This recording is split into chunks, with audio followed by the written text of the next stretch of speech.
السلام علیکم ورحمۃ اللہ وبرکاتہ۔ میں آپ کا میزبان محمد اکبر ماشاء اللہ سے یہ خوشخبری دیتے ہوئے آپ کو بڑی خوشی ہو رہی ہے کہ آج ہمارے ساتھ موجود ہے شیخ الحدیث و تفسیر حضرت مولانا رضین اشرف صاحب دامت برکاتہ۔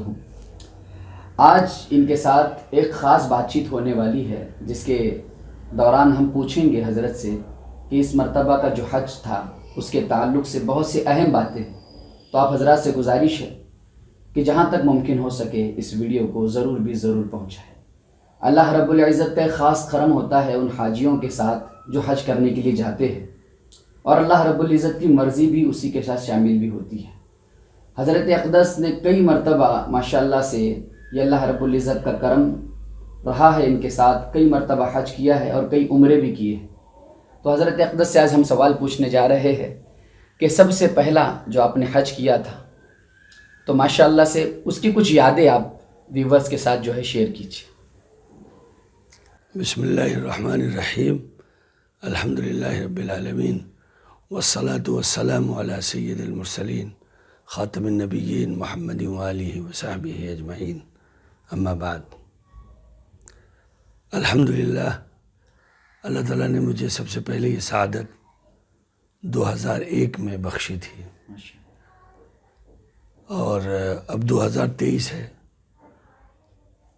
اس وقت کے حج میں اور آج کے حج میں کافی فرق آ گیا ہے، کافی تبدیلی اور کافی ماحول بدل چکا ہے۔ اب اتنی تیزی سے وہاں پر پروگرام ہو رہے ہیں اور اتنی تیزی سے چیزیں بدل رہی ہیں کہ ہر 2-3 سال پرانی چیزیں، 2-3 سال پہلی کی باتیں اب پرانی ہوتی جا رہی ہیں۔ مثال کے طور پر جب میں نے پہلی دفعہ حج کیا تھا تو زمزم کا کنواں ہم نے دیکھا تھا، بلکہ زمزم کے کنویں پہ جا کے پانی پیا تھا، اور بھی کہیے کہ بہت سی چیزیں دیکھی تھیں۔ مثال کے طور پر ترکوں کا قلعہ دیکھا تھا جہاں پر آج وہ کلاک ٹاور ہے، لیکن اب وہ ظاہر ہے یہ چیزیں اب نہیں ہیں۔ ابھی ماشاءاللہ اس کی جو توسیع ہو گئی ہے وہ بہت وسیع ہے، اور ماشاءاللہ تعمیرات میں اس وقت مکہ مکرمہ دنیا میں شاید پہلے نمبر پر ہو۔ مجھے یاد پڑتا ہے سید حضرت مولانا سید ابو الحسن علی ندوی رحمۃ اللہ علیہ نے بہت پہلے لکھا تھا۔ ظاہر ہے کہ حضرت کا انتقال ہی اس صدی کے آخری دن ہوا ہے، گزشتہ صدی کے، یعنی 2000 میں انتقال ہوا ہے، آخری دن 1999 کا آخری دن تھا کہ مکہ مکرمہ کی جو سڑکیں ہیں، وہاں کے جو بازار ہیں، اس میں جو رونق ہے، وہ یہ رونق اور یہ خوبصورتی اور یہ سڑکوں کی سجاوٹ اور یہ اس کی وسعت دنیا کے بڑے بڑے ملکوں میں دیکھنے کو نہیں ملتی۔ تو ظاہر ہے آج تو وہ سب چیزیں مزید در مزید بڑھ گئی ہیں، اور واقعہ یہ ہے کہ اگر آپ اس دنیاوی نقطۂ نظر سے دیکھیں تو مکہ مکرمہ اور مدینہ طیبہ اس وقت دنیا کے ایڈوانس ترین شہروں میں سے ہے، جہاں آپ کو دنیا کی دنیاوی نقطۂ نظر سے جو ترقی کی چیزیں ہیں وہ سب کچھ آپ کو نظر آئیں گے۔ ماشاءاللہ۔ کوئی ایک ایسا واقعہ جو اس حج کے دوران آپ کے دل کو چھو گیا ہو؟ جی، ویسے تو بہت سے واقعات ہیں کہ حج تو جب آپ اللہ کی رضا خوشنودی کے جذبے سے کرتے ہیں تو ہر جگہ آپ کی نگاہ عبرت ہوتی ہے، اور ہر جگہ آپ کو کچھ نہ کچھ چیزیں نظر آتی ہیں۔ اس کی تو کوئی تعداد ہی نہیں ہے، لیکن آپ نے کہا ہے کوئی ایک خاص واقعہ بیان کیجئے، تو وہ ایک خاص واقعہ یہ ہے کہ بندے کو تو اللہ تعالیٰ نے بار بار یہ موقع دیا، الحمدللہ، آپ سب کی دعائیں ہیں۔ لیکن میں نے اس سال واقعتاً ایک شخص کو اس وقت دیکھا جب اس کی پہلی دفعہ کعبۃ اللہ پہ نگاہ پڑ رہی تھی، کہ کعبے پہ پڑی جب پہلی نظر کیا چیز ہے دنیا بھول گئے. ماشاء واقعات میں نے وہی منظر دیکھا کہ ایک دم ان کی آنکھیں ٹپ ٹپ بہنے لگی اور وہ شخص بے خود ہو گیا. حتیٰ کہ اتنے میں صفائی کا عملہ آ گیا اور صفائی کے عملے نے جو ظاہر ہے وہ صفائی کے لیے لوگوں کو ہٹاتے ہیں تو اس شخص کو بھی ہٹایا، لیکن وہ اتنا بے خود تھا اور میں اسے بالکل بغور دیکھ رہا تھا کہ اس کو یہ اندازہ ہی نہیں ہو رہا ہے مجھے کوئی ہٹا رہا ہے. حتیٰ کہ اس کو دھکا دے کر ایک طرف کر دیا گیا لیکن اس کی نگاہ کعبۃ اللہ سے نہیں ہٹی اور بہت قابل رشک منظر تھا وہ. یہ ایک بہت بڑی سچائی ہے کہ بہت لوگ وہاں جاتے ہیں، ظاہر ہے لاکھوں میں لوگ آتے ہیں اور اللہ تعالیٰ سب کے حج کو قبول کرتا ہوگا، وہاں کی حاضری قبول ہوتی ہے ماشاءاللہ. لیکن یہ کہ کوئی آپ کی نگاہ میں ایسا ضرور آ جاتا ہے کہ جو آپ سے بھی سوال پوچھتا ہے کہ تم کہاں کھڑے ہو. ماشاء اللہ. ایک سوال جو اس سال نیوز میں کافی وائرل ہو رہا تھا، یعنی یہ کہ اس سال کی جو تعداد تھی حاجیوں کی، کچھ ایسا سننے کو مل رہا تھا کہ 2.5 ملین لوگ، یعنی تقریباً 25 لاکھ لوگ ایک وقت میں وہاں پہ حج کر رہے ہیں. تو اس تعداد کے بارے میں بتائیے. ہاں، تو میں نے بھی وہاں کے کسی ایک اخبار کا تراشیدہ دیکھا تھا کہ حکومت نے 27 لاکھ کا 27 لاکھ کا اعلان کیا ہے آفیشیل کہ اتنے لوگ آئے ہیں. لیکن ظاہر ہے کہ یہ تعداد بہت بڑی تعداد ہے اور ماشاءاللہ اس سمت میں ان کا سفر جاری ہے اور وہاں پر ویژن 2030 کا ہر جگہ آپ کو جو ہے اس کا اعلان اور اس کا اشتہار نظر آئے گا، جس میں ان کا پلان یہ ہے کہ وہ 1 کروڑ حاجیوں کو بلائیں. جس خبر میں نے یہ پڑھا، وہاں یہ بھی میں نے پڑھا کہ انہوں نے یہ تعداد کی مزید امید کی تھی اور بہت سے ملکوں میں سے کم حاجی آئے جب یہ تعداد تھی. مجھے معلوم ہوا کہ پڑوس کے ملک سے تقریباً 1.5 لاکھ لوگ کم آئے. تو ان کی جو بات تھی کہ ہم نے تو امید اور لگائی تھی، ہم نے یہ توقع کی تھی کہ آج حاجی اور آئیں گے لیکن کم آئے، تب یہ تعداد تھی. ظاہر ہے اس سال کا حج سرخیوں میں اس لیے بھی رہا کہ کرونا وائرس کے بعد گزشتہ سال تو مشروط طریقے سے لوگ آئے تھے، لیکن اس سال انہوں نے کوئی شرط نہیں رکھی باہر سے آنے والوں کے لیے، مگر اپنے ملکی لوگوں کو انہوں نے روکا. یہ بھی ان کی ایک اچھی بات یہ ہے کہ اپنے ملکی لوگوں کو وہ حج میں روکتے ہیں تاکہ باہر سے جو آفاقی حجاج ہیں وہ بڑی تعداد میں آئیں. تو ماشاءاللہ ہے اور مجھے یہ بھی خوشی ہو رہی ہے بات کہتے ہوئے کہ ماشاءاللہ حادثاتی کوئی اموات اس سال نہیں ہوئی. ہاں، فطری اموات تو ہوتی ہیں، ظاہر اتنا مجمع ہے تو ہر نماز میں 15 16 17 جنازے ہوتے ہیں وہاں پہ، اور جو جنازے ظاہر ہے وہاں ہوتے ہیں وہ تو ان کی برسوں کی دعائیں ہوتی ہیں اور حضرت عمر فاروق رضی اللہ تعالیٰ عنہ کا وہ دعا یاد آتی ہے جو ہر مومن کی دعا ہے کہ اللہ تعالیٰ مجھے اپنے راستے کی یا نبی کے شہر کی موت عطا کرے. اللہ تعالیٰ نے سیدنا عمر فاروق کو کی یہ دعا حرف بحرف قبول فرمائی اور ابھی محرم الحرام کا کہ ایک تاریخ گزری ہے، وہی ایک تاریخ ان کی یوم شہادت کا دن بھی ہے. دل کے بارے میں بتائیے کہ وہاں پہ جانے کے بعد دل کیسے لگتا ہے؟ اوف سارا منظر نبی صلی اللہ علیہ وسلم کا شہر. ہاں جی، اصل میں نے وہ مضمون لکھا ہے انشاءاللہ، وہ 11 تاریخ کو منی میں حج کے بعد حاجی کیسا ہو جی، اس پر ایک مستقل ایک مضمون جو میری کتاب آ رہی ہے خطبات پونا، ماشاءاللہ اس میں وہ حج سے متعلق 3-4 تقریریں ہیں میری، تو وہ آئیں گی. اس میں نے یہ بات کہی ہے کہ مکہ مکرمہ اور مدینہ طیبہ کی اس سلسلے میں تو کوئی بات ہی نہیں ہے، کوئی جواب ہی نہیں ہے. ظاہر ہے کہ یہ مراکز اسلام ہے اور اسلام ایک روحانی بھی مذہب ہے. اسلام کے تو کئی پرتو ہیں، لیکن وہ اس کا ایک پرتو اسلامی بھی ہے، یہ روحانی بھی ہے. ظاہر ہے یہ سب روحانی مراکز ہیں اور روح جو ہے یہ خود ایک روحانی یسألونک عن الروح قل الروح من امر ربی.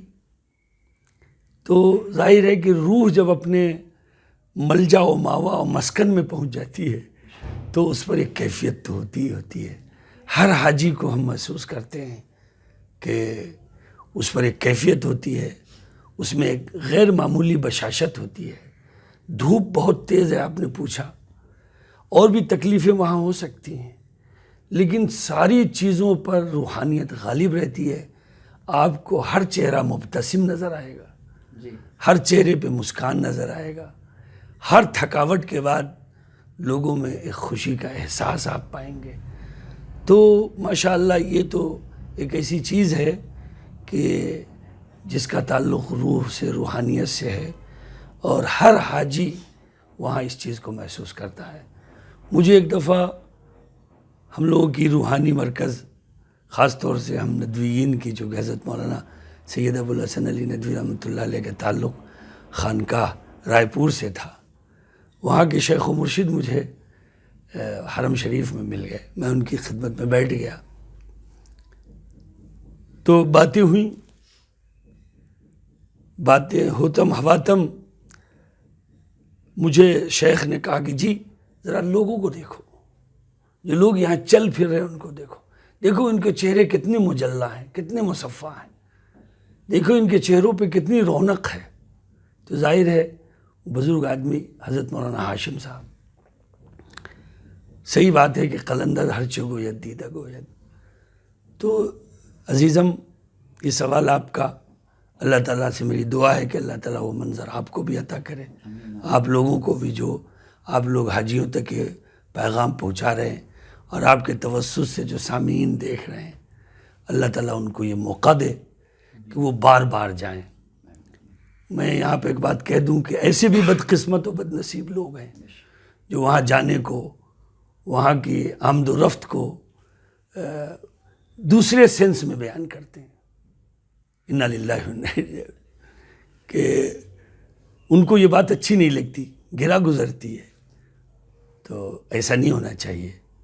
میں آپ سے کہوں کہ یہ تو سیدنا حضرت ابراہیم کی دعا کا حصہ ہے کہ فجعل افئدۃ من الناس تہوی الیہم.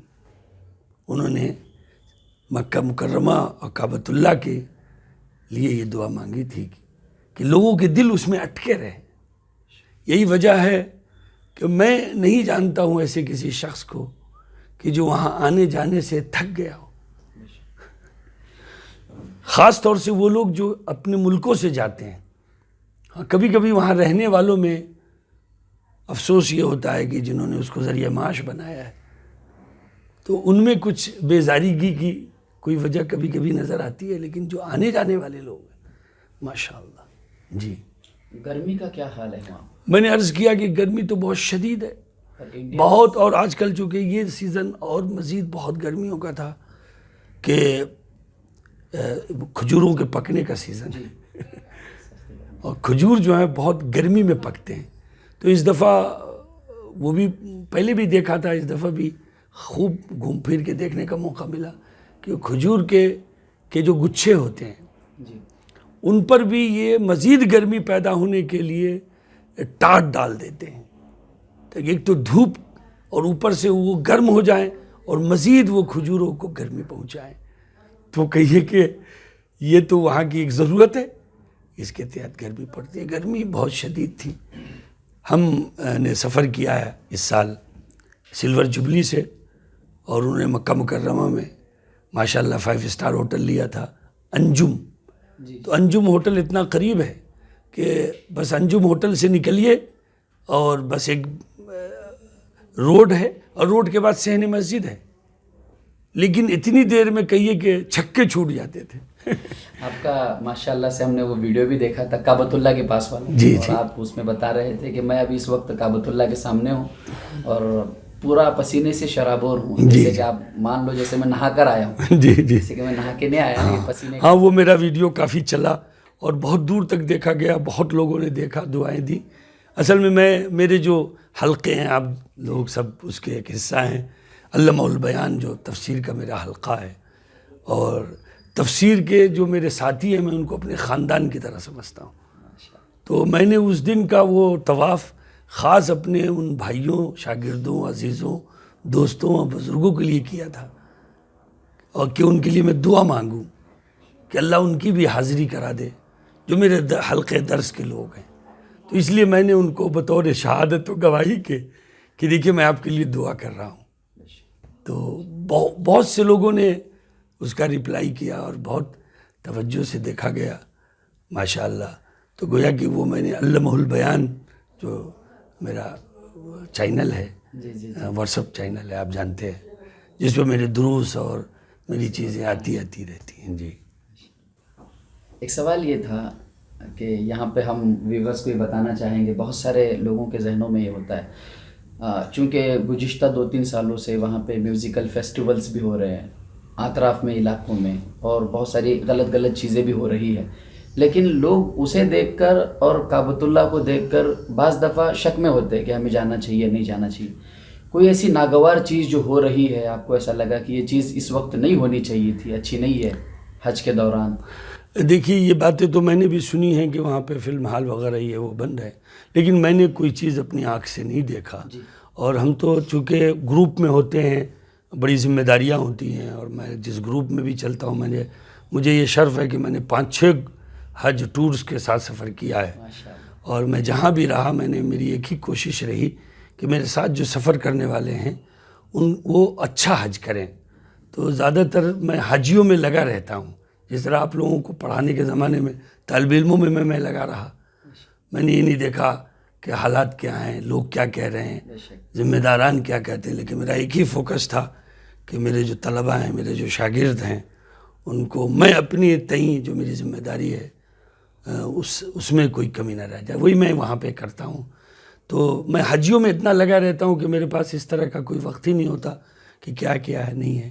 ہاں ایک چیز ضرور مجھے بہت گرا گزرتی ہے اور مجھے بہت زیادہ رنجیدہ خاطر کرتی ہے، وہ یہ کہ لوگ وہاں پہ جو ویڈیوگرافی کرتے ہیں اور سیلفی لیتے ہیں.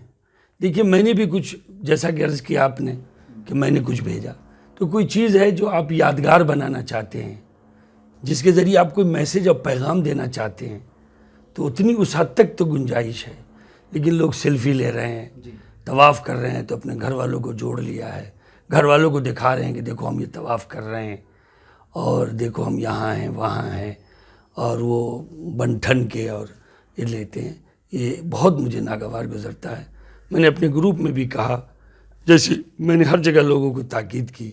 مثال کے طور پر جب ہم وہاں کے مقامات مقدسہ کی زیارت کے لیے جاتے تھے تو لوگوں سے کہتے تھے پہلے آپ مجھے سن لیں کہ میں آپ کو اس جگہ کے بارے میں کیا بتا رہا ہوں، بعد میں آپ کچھ فوٹو اگر لینا ہے آپ کو لیں، کیونکہ آپ کسی بات کے لیے ترغیب ہی دے سکتے ہیں. تو یہ وہ ایک مجھے بہت ناگوار گزرتا ہے کہ لوگ بس سیلفی میں لگے رہتے ہیں. مستفادات قرآن جس کا ایک پہلی جلد جو ہے ماشاءاللہ سے ہمارے ویورز کو معلوم ہے کہ حضرت مولانا کے اس میں خطبات ہے ماشاءاللہ سے. رمضان الکریم میں جو قرآن کریم کا جو درس ہوا تھا اس کے تعلق سے ان دنوں حج میں آپ سے کئی علماء کرام نے اس کتاب کے تعلق سے بات چیت کی، وہ کیا ہے پورا واقعہ؟ ہاں جی، تو اصل میں میرے شیخ و مرشد حضرت مولانا سید رابع حسنی ندوی دامت نور اللہ مرقدہ تھے. تو شیخ کے انتقال کے بعد مجھے بڑی فکر تھی، چونکہ ہم نے بزرگوں سے یہی سنا ہے کہ ایک شام بھی ایسی نہ گزرے کہ جس میں آپ کسی بزرگ کی سرپرستی سے الگ رہیں. تو اللہ کا شکر احسان یہ ہے کہ مجھے ایک بزرگ مکہ مکرمہ میں مقیم مل گئے، حضرت مولانا قاری اسلم صاحب، حضرت شاہ وسیع اللہ صاحب کے خلیفہ ہیں اور مقیم مکہ مکرمہ ہیں. 25 سالوں سے مکے میں مقیم. مجھ سے انہوں نے کہا کہ مجھے کینیڈا اور امریکہ اور یہاں وہاں سے دعوت آتی ہے، لیکن میں نہیں جاتا اس لیے کہ کہیں میں وہاں جاؤں اور میری اجل نہ آ جائے. تو ایسے ماشاءاللہ مقیم مکہ مکرمہ ہے. تو ان سے میرا روحانی تعلق میں نے قائم کیا ہے ماشاءاللہ. اور پچھلے ہی سفر میں جب شعبان میں گیا تھا عمرے کے لیے تب میں نے کیا تھا. اور ماشاءاللہ اس دفعہ جب میں ان کی خدمت میں پہنچا تو میں نے مستفادات قرآن، جس کی دوسری جلد پہ آپ کام کر رہے ہیں، ماشاءاللہ مولانا بھی کام کر رہے ہیں، تو دوسری جلد کے لیے میں نے حضرت سے کہا کہ کچھ آپ کلمات دعائیہ تبرک لکھ دیجیے. تو حضرت نے کتاب لے لی. 2 دن کے بعد جب میں حضرت کی خدمت میں دوبارہ گیا تو اس کتاب سے حضرت بہت زیادہ خوش نظر آئے، اور مجھے انہوں نے کہا کہ تم نے اپنی ہر ہیڈنگ میں ایک نقطہ بیان کیا ہے، تمہاری ہر ہیڈنگ ایک نقطہ ہے. تو بہت حضرت نے پسندیدگی کا اظہار کیا. اور وہیں پہ ایک مولانا شہید الاسلام صاحب، ایک بزرگ تھے جو حضرت کے اجل خلفاء میں ہیں، انہوں نے بھی اس کو بہت پسند کیا. انہوں نے کہا کہ وہ بنگلہ دیش کے تھے کہ میں اس کتاب کو بنگالی زبان میں ٹرانسلیشن کر کے شائع کروں گا ماشاءاللہ. اور آپ لوگوں کو یہ بات جان کر خوشی ہوگی کہ دراصل مستفادات قرآن یہ ایک الہامی نام ہے جو اللہ تعالیٰ کی طرف سے مجھے سمجھیے کہ ودیت ہوئی.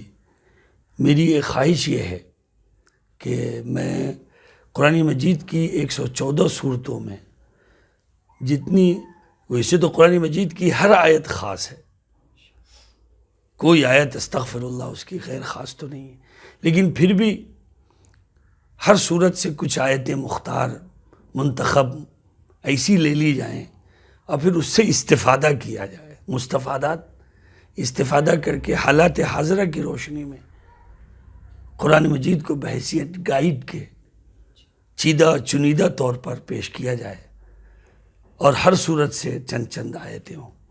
اس کا آغاز ماشاءاللہ جلد اول سے ہو گیا، ابھی اس کی جلد ثانی آ رہی ہے، پھر انشاءاللہ جلد ثالث پر بھی کام چل رہا ہے. تو آپ دعا کیجئے کہ یہ کام ہو جائے. تو ماشاءاللہ ہند و پاک کے بڑے خاص علماء سے وہاں ملاقاتیں رہیں، جن میں خاص طور سے میں نے اپنے شیخ و مرشد کا ذکر کیا. تو انشاءاللہ ارادہ ہے کہ وہ کام ہو جائے. آپ سب بھی دعا کریں. میں نے حرمین میں بھی دعا کی، اللہ تعالیٰ اس کتاب کو شرف قبولیت سے نوازے. جی ماشاءاللہ. ایک سوال ہے جو کہ عموماً ہمارے علاقوں میں بہت زیادہ علماء کرام مساجدوں سے ترغیب تو دیتے ہیں نوجوانان نے اسلام کو کہ آپ حج پہ جائیے، اللہ رب العزت نے آپ کو استطاعت دی ہے. وہ نوجوان یہ کہتے ہیں کہ ابھی داڑھی جو ہے کالی ہے، جب پک جائے گی، ابھی جو ہے جب ضعیف العمر آ جائے گی، جب کمزور ہو جائیں گے تب دیکھیں گے.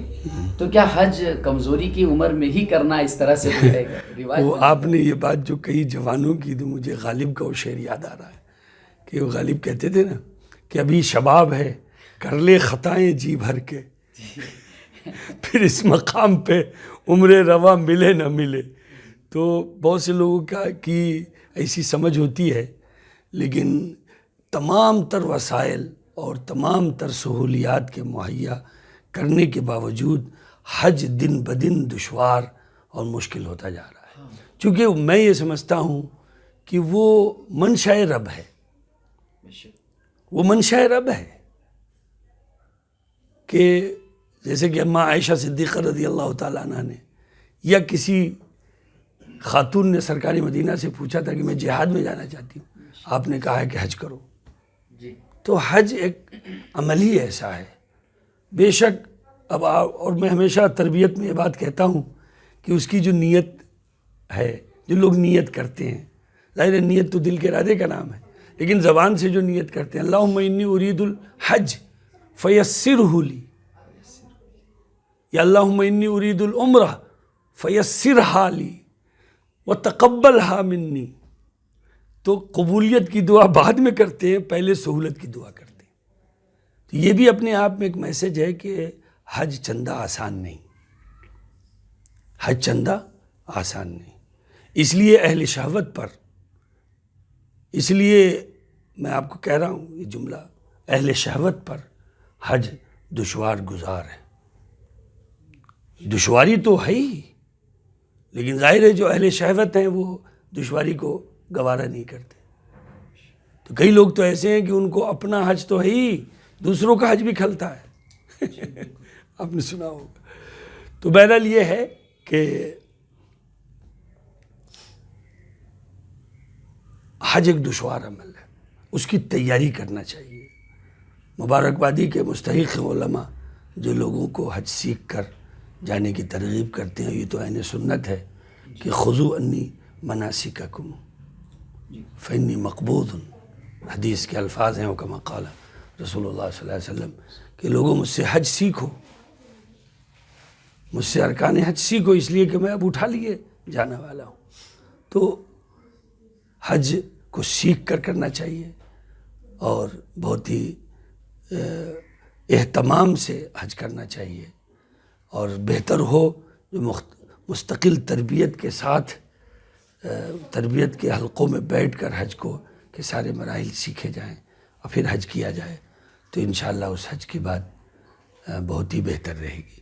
لیکن میرا ایک مشورہ یہ بھی ہے کہ آپ سیکھنے کے باوجود جب آپ پریکٹیکل میں آتے ہیں، چونکہ حج بار بار تو ہوتا نہیں ہے، کم ہی لوگ ہیں جن کو یہ شرف حاصل ہوتا ہے. عموماً جمہوریت تو ایک ہی دفعہ حج کرتی ہے، تو وہ ایسے لوگوں کا ساتھ لیں کہ جو حج کر چکے ہیں، حج سیکھ چکے ہیں اور پہلے کر چکے ہیں، تاکہ ان کو حج میں غلطیاں نہ ہوں. یہاں سیکھنے کے باوجود بھی وہاں غلطیاں حاجی کرتے ہیں اور بہت فاش غلطیاں کرتے ہیں. لیکن الحمدللہ اللہ تعالیٰ علماء پر مہربان ہیں اور اس کی خدمات کو اللہ تعالیٰ کی طرف سے قبولیت ہے. اس کی ایک علامت اس طرح بھی ظاہر ہو رہی ہے کہ مختلف ٹور اب اپنے ساتھ علماء اور حضرات مفتیان کرام کو رکھتے ہیں، تو ان سے بھی حاجیوں کو بڑا فائدہ پہنچتا ہے. ماشاءاللہ بڑا فائدہ ہوا آج کی اس گفتگو کا. اللہ پاک سے میں دعا کرتا ہوں کہ اللہ پاک تمام مسلمانوں کو حج و عمرہ کرنے کی سعادت نصیب فرمائے. آمین. اور انشاءاللہ حضرت استاذ محترم حضرت مولانا رضین اشرف صاحب کے ساتھ اور بہت سارے مسائل پر انشاءاللہ ڈسکشن ہوگی. بارہا آپ کے سامنے آنے کا موقع ملے گا. ہم بھی حضرت سے یہ چاہتے ہیں کہ جاتے وقت جو حجاج کرام جن لوگوں نے ابھی حج کیا ہے ماشاءاللہ سے اللہ رب العزت نے ان کو حج کرنے کی سعادت بھی دی ہے، اب گھر پہ آ کر مقام پہ آ کر ظاہر سی بات ہے محلے میں چلیں گے، حاجی صاحب بلائے جائیں گے، تو ان کا اخلاقی پہلو کیا ہے اور عبادت میں کیا کیا کرنا چاہیے.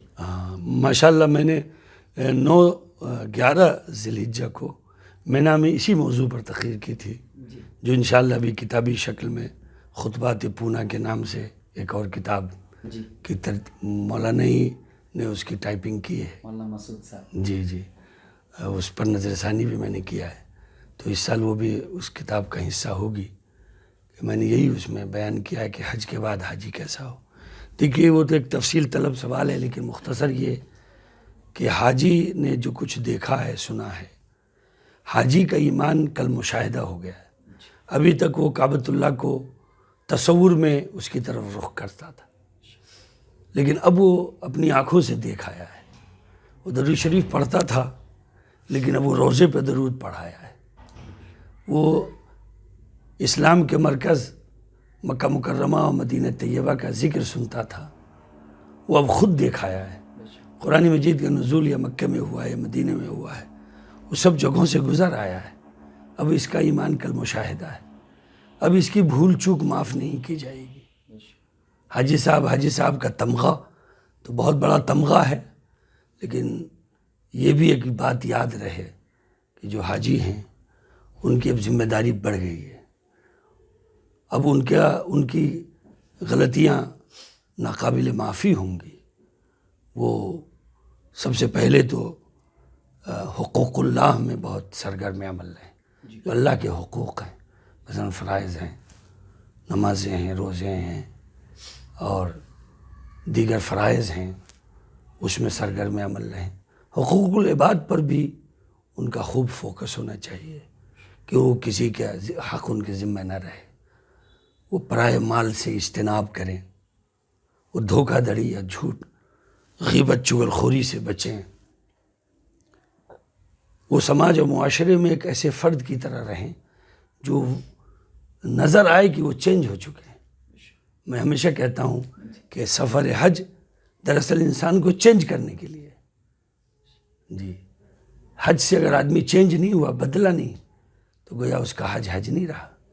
اس لیے کہ یہ بات ہم بین السطور میں جانتے ہیں کہ جس طرح حجر اسود گناہوں کو چوستا ہے وہ گناہوں کو پلٹاتا بھی ہے۔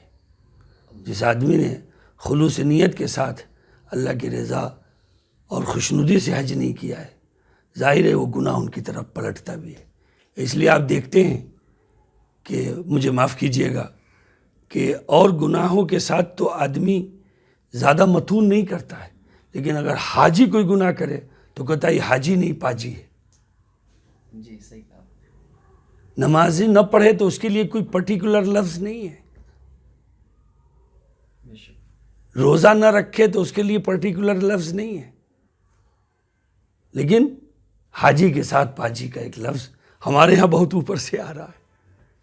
تو تمام حجاج بیت اللہ جنہوں نے حج کر لیا ہے ان کی ذمہ داری ہے کہ وہ زمین پر امن عامہ کی نشان اور بنے رہے، عبادت میں حقوق اللہ اور حقوق العباد میں سرگرم عمل رہیں، ان کے اخلاق اچھے ہوں، ان میں سلام کی عادت ہو، وہ کھانا کھلائیں، وہ لوگوں کے ساتھ ہمیشہ اپنا ہاتھ بلند رکھیں، الید العلیٰ خیر من ید السفلیٰ۔ یہ سب مظاہر اور یہ سب کا حاجیوں میں ہونا چاہیے۔ تو میں نے تھوڑا ہٹ کے بولا بجائے اس کے کہ میں بھی آپ کے اس چینل کے ذریعے حاجیوں کو پھلا دوں۔ میں نے یہ کہا کہ حج کے بعد حاجیوں کی رسپانسبلٹی ذمہ داری بڑھ جاتی ہے، اب وہ عام بندہ نہیں رہ گیا، اب وہ عام انسان نہیں رہ گیا، اب وہ ایک اس عبادت کے ذریعے خاص ہو گیا۔ ہمارے مجدد ملت حضرت مولانا اشرف علی تھانوی رحمۃ اللہ علیہ کے جملہ مجھے ہمیشہ یاد رہتا ہے کہ عشق جو ہے وہ تمام چیزوں پر غالب ہے، اور سفر حج جو ہے وہ عشق خداوندی کا مظاہرہ ہے۔ کہیں خیمے گاڑ رہے ہیں، کہیں سے خیمے اکھاڑ رہے ہیں، کہیں دوڑ رہے ہیں، کہیں پھیرے لگا رہے ہیں، کہیں چوم رہے ہیں، کہیں پھینک رہے ہیں۔ تو یہ سب جو ہے دیوانگی اور عشق کے مظاہر ہی تو ہیں۔ تو اس لیے حضرت تھانوی نے بہت زبردست بات کہی ہے کہ سفر حج دراصل سفر عشق ہے، اور عشق جو ہے درجہ کمال پر جا کر ہوتا ہے۔ جی اس کا مقام درجہ کمال ہے۔ تو حاجیوں میں یہ صفت بدرجہ تم ہونا چاہیے۔ اللہ تعالیٰ سے دعا ہے کہ اللہ تعالیٰ ہم تمام حجاج بیت اللہ کو ایسا ہی بنائیں۔ اب ایک سب سے اہم سوال وطن عزیز کے تعلق سے، ماشاءاللہ سے آپ نے وہاں پر جا کر دعا ضرور کی ہوں گی۔ آج کل جو ملک کے حالات ہیں، افراتفری کا ماحول ہے، ماشاءاللہ سے کچھ ایک روشنی ڈالیے اس معاملے پر۔ جی مولانا، یہ بہت اہم سوال ہے آپ کا۔ ظاہر ہے کہ وہ تو ہمارا روحانی مرکز ہے، اور یہ ہمارا پیدائشی ملک ہے۔ ہمیں وہاں سے روحانی جو تعلق ہے، وہی محبت ہمیں ملک عزیز سے پیدائشی طور پر ہے، چونکہ ہم یہیں پیدا ہوئے، ہمارے باپ دادا یہیں کے، اور ہماری نسلیں یہیں سے متعلق ہیں، اور ہمارا یہ ملک بڑا عزیز ہے۔ آپ نے بالکل صحیح کہا کہ بہت افراتفری اور حالات بہت خراب ہیں۔ تو میں سب سے پہلے یہاں پر اپنے شیخ کا ذکر کروں گا۔ میرے شیخ ایک دن مجھ سے کہنے لگے کہ بہت سے لوگ ہیں جو حکومتوں کے لیے بد دعائیں کرتے ہیں، اور حکومتوں کے لیے ان کے دل میں جگہ نہیں ہوتی۔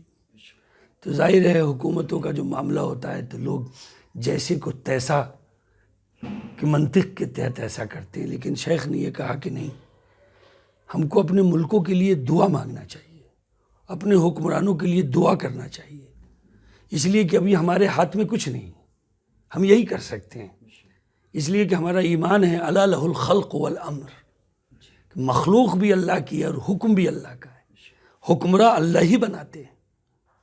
تو آپ اللہ سے یہ دعا مانگیے کہ اللہ ہمارے حکمرانوں کو نیک چلن بنائے، نیک راستے پر رکھے، انسانیت کی خدمت لے۔ اب یہ شیخ نے میرے کہا ہوا تھا، چنانچہ ہماری بہت خاص دعائیں مختلف موقعوں پہ ہوتی ہیں، اجتماعی طور پر یہ میں کسی اور سوال میں آپ کو بتاؤں گا کہ ماشاءاللہ اللہ کا شکر احسان ہے کہ ہمارے ساتھ تو 150 بندے ہوتے ہیں، لیکن جب دعاؤں ہوتی ہیں تو اس میں کبھی کبھی 10-10 ہزار کا مجمع رہتا ہے۔ تو میں نے اس دفعہ جو عرفات میں دعا کیا، جہاں 5000 لوگوں کا کیمپ تھا، اس دفعہ انہوں نے عرفات میں بھی کیمپ بنا دیے، تو اللہ تعالیٰ نے مجھے پیش قدمی عطا کر دی۔ میں نے ظہر کی نماز پڑھائی اور اس کے بعد ہم نے اجتماعی کچھ اوراد و وظائف کیا، دعا کیا۔ میں نے ملک عزیز کے لیے دعا کیا کہ اللہ تعالیٰ ہمارے ملک میں امن امان قائم فرمائے۔ ہمارے ملک میں اللہ تعالیٰ جو ہمارے حکمراں ہیں، وہ کسی بھی پارٹی کے ہوں، لیکن اس وقت وہ ہمارے حکمراں ہیں، ہم ان کی ہدایت کے لیے ہم نے دعائیں کی کہ ان سے صحیح فیصلے ہوں، وہ انسانیت کی آبیاری کے لیے ان کی کوششیں ہوں، اور وہ بھی اپنی پارٹیوں سے اٹھ کر انسانیت کی بھلائیوں کے لیے کوشش کریں، ملک کو مضبوط کریں۔ ملک کی جو روایتیں ہیں، یہاں برسا برس سے ہندو مسلم سکھ عیسائی رہتے ہوئے آئے ہیں، جس طرح سب کو ہمیشہ عزت و وقار حاصل رہا، اور افسوس ہوتا ہے کہتے ہوئے کہ یہ چیز ختم ہو رہی ہے۔ ہم نے اللہ سے دعا کیا کہ یہ چیزیں پھر بحال ہوں اور ملک میں امن و امان کی فضا قائم ہوں، ہر مذہب کے لوگ اپنی مذہبی آزادی کے ساتھ اس ملک میں رہیں، بالخصوص مسلمان جو اس وقت ایک مخصوص کیفیت سے گزر رہے ہیں، ان کے تشخص کا مسئلہ ہے، ان کے مذہب کا مسئلہ ہے، شاعر دینی کا معاملہ ہے۔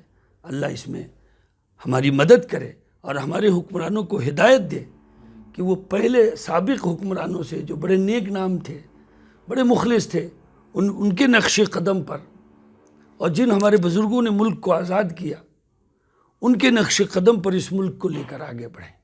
اس ملک کا ایک ایک شہری ہمارا بھائی ہے، چاہے وہ کسی مذہب کا ماننے والا ہو۔ ہم سب کے لیے دعا کریں، سب یہاں امن کے ساتھ رہیں۔ آج کل جو کچھ ہو رہا ہے، یہ باتیں ایک اچھے شہری کے لیے، ملک سے محبت کرنے والے ایک فرد کے لیے، اور ہم مولویوں کے تو گھٹی میں ملک ہندوستان سے محبت ہے۔ ہمیں تو مدرسوں میں پڑھایا گیا، ہم پڑھاتے ہیں آپ کو، ہم آپ کو پڑھاتے ہیں۔ ہم نے ایک بڑے مجمع میں بھی یہ بات کہی تھی، آ کے سنیے ہم مسجدوں میں کیا کہتے ہیں۔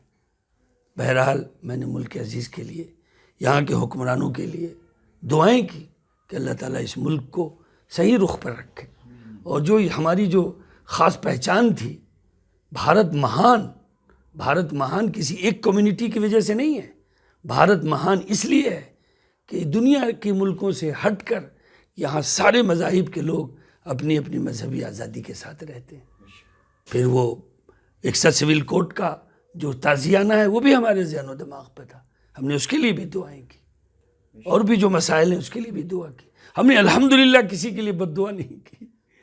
یہ میری آخری بات ہے۔ اللہ ہمارے ملک کو ترقی دے، اور اللہ ہمارے ملک میں امن و امان قائم کرے۔ اللہ تعالیٰ کعبۃ اللہ کی حرمت بحال کرے۔ اللہ تعالیٰ مکہ مکرمہ، مدینہ طیبہ کی حرمت میں مزید در مزید اضافہ کرے۔ اسی طرح ہم دعا کرتے ہیں اللہ تعالیٰ ہمارے ملک کے وقار کو بڑھائے، یہاں کے رہنے والوں میں امن، آشتی، محبت پیدا ہو، ہم سب انسانیت کی آبیاری کے لیے کوشاں ہوں۔ یہ میری دعا ہے، آمین ثم آمین برحمتک۔ تو ماشاءاللہ سے اب یہ ہمارا انٹرویو ماشاءاللہ سے مکمل ہو چکا ہے، اور بھی ماشاءاللہ سے جس طرح میں نے بات کی ہے، وقتاً فوقتاً آپ کا وقت لے کر جو انشاءاللہ پہنچیں گے۔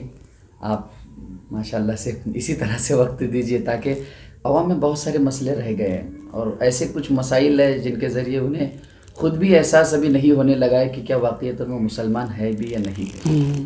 انشاءاللہ ہم بار بار ان مسئلوں کو آپ کے سامنے ڈسکس کریں گے، اور آپ سے آپ کی رائے ضرور لیں گے قرآن حدیث کی روشنی میں۔ انشاءاللہ۔